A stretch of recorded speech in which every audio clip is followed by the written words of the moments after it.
Built for the CIA, the Blackbird has two 160,000 shaft horsepower engines, producing 3 times the total power output of the world's fastest destroyer.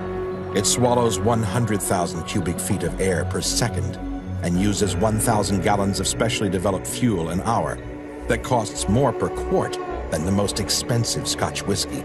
The extreme temperatures experienced in flight expand and seal its fuel tanks. But when it's cold on the ground, it leaks from every pore. The pilots who fly the Blackbird are the cream of the U.S. Air Force. And because of the speed at which they fly, they are known as the Untouchables.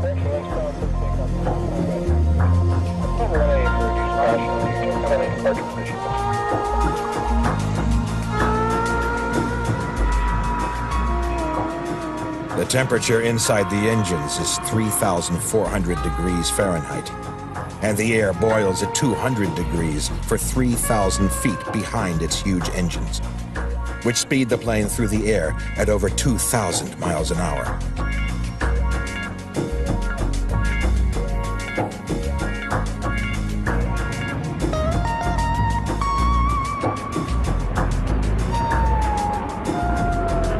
The SR-71 Blackbird is still the fastest and the highest flying military plane of all time.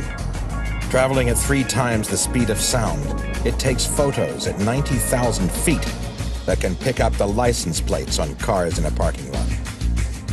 It was designed by Lockheed in 1962 and was the aviation equivalent of redesigning the wheel. Its titanium body is built to withstand extreme kinetic heat. Its aerodynamic design baffles radar, and it's powered by 2 of the largest jet engines ever built. When you look at the airplane, it looks very, very elegant and very purpose-built. You just get the idea that this thing wants to go fast and go very high, and it's really built to do that. You get an idea that you really got a thoroughbred on your hands here.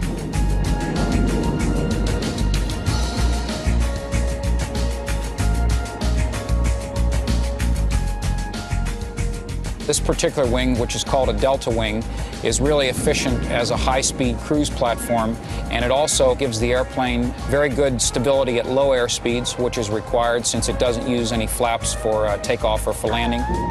The tails have kind of an unusual design in that the bulk of the tail really forms the rudder.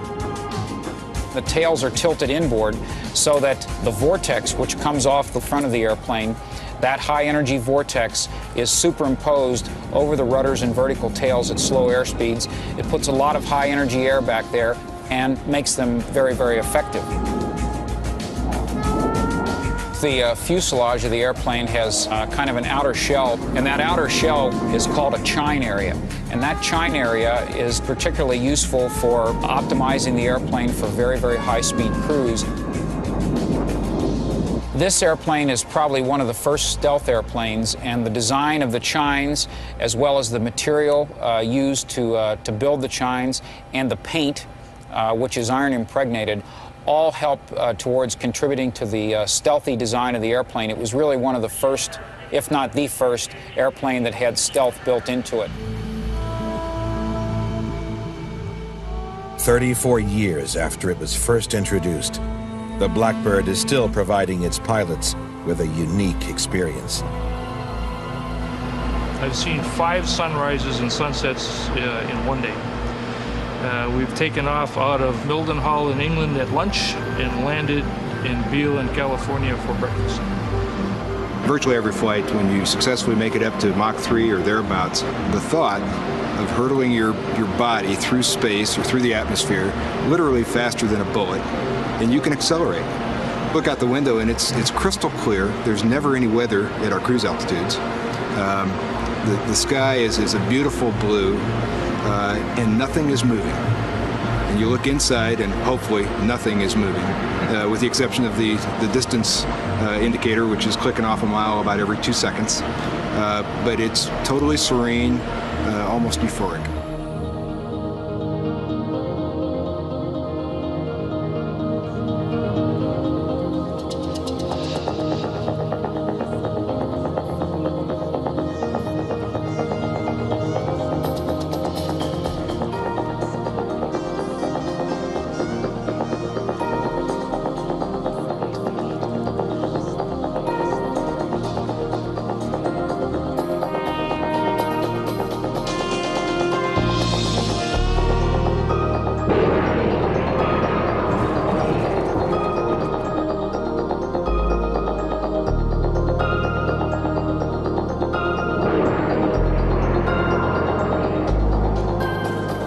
faster the plane, the more dangerous it is for the pilot.